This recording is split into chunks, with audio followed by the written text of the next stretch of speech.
नमस्कार, आप देख रहे हैं अमर भारती और मैं हूं आपके साथ महक शर्मा। आइए शुरुआत करते हैं आज के बुलेटिन की। संसद का बजट सत्र 31 जनवरी से शुरू होने जा रहा है। 31 को दोनों सदनों में राष्ट्रपति के अभिभाषण के साथ बजट सत्र शुरू होगा और 8 अप्रैल को समाप्त होगा। वहीं केंद्र बजट 1 फरवरी को पेश होगा।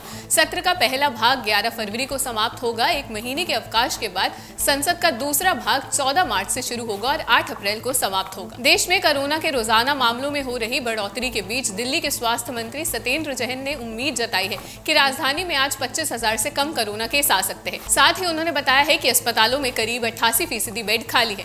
उन्होंने यह भी बताया है कि कोरोना से मरने वाले करीब 75% मरीजों को वैक्सीन नहीं लगी हुई थी। उत्तर प्रदेश सरकार से इस्तीफा देने वाले मंत्री स्वामी प्रसाद मौर्य आज धर्म सिंह सैनी के साथ समाजवादी पार्टी में शामिल हो गए हैं। उनके साथ 6 विधायक जिन्होंने भाजपा छोड़ी है वे भी सपा में शामिल हो गए हैं। वहीं दारा सिंह चौहान 20 जनवरी को सपा में शामिल हो सकते हैं। पश्चिम बंगाल में गुरुवार को हुई रेल दुर्घटना में मृतकों की संख्या 9 हो गई है और 37 लोग अस्पतालों में भर्ती है। अधिकारियों ने कहा है कि पटरी से उतरी बोगियों में कोई भी यात्री फंसा नहीं है। जख्मी यात्रियों में 6 की हालात गंभीर हैं और उन्हें सिलगुड़ी के North Bengal Medical College and Hospital में भर्ती किया गया है।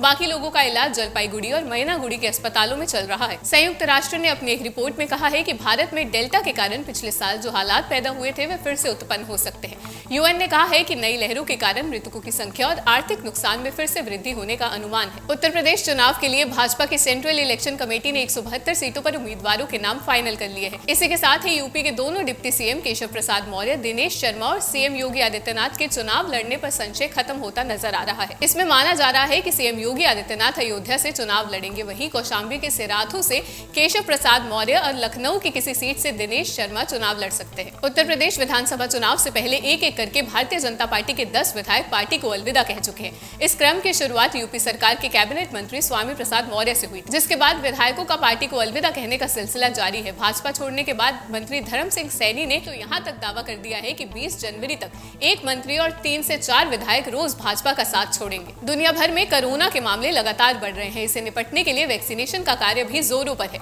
इसी बीच विश्व स्वास्थ्य संगठन ने 2 कोरोना ट्रीटमेंट को मंजूरी दे दी है। British medical journal the BMJ के अनुसार WHO के विशेषज्ञों ने कॉर्टिकोस्टेरॉइड्स के साथ इस्तेमाल की जाने वाली गठिया की दवा बार्टिसिनिब गंभीर कोरोना मरीजों के इलाज के लिए बेहतर साबित हुई और वेंटिलेटर की आवश्यकता कम हो गई है। देश में प्रवेश करने के लिए अपनी कोविड वैक्सीन छूट को साबित करने में विफल रहने के बाद शुक्रवार को दिग्गज टेनिस खिलाड़ी जोकोविच का वीजा दूसरी बार रद्द कर दिया गया।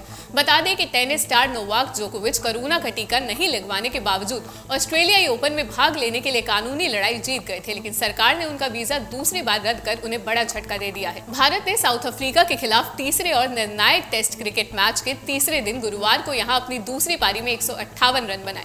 भारत ने इस तरह साउथ अफ्रीका के सामने 212 रनों का लक्ष्य रखा है। तीनों मैचों की सीरीज अभी 1-1 से बराबरी पर है। इस बुलेटिन में फिलहाल इतना ही। देश और दुनिया से जुड़ी तमाम बड़ी खबरों के लिए देखते रहिए अमर भारती।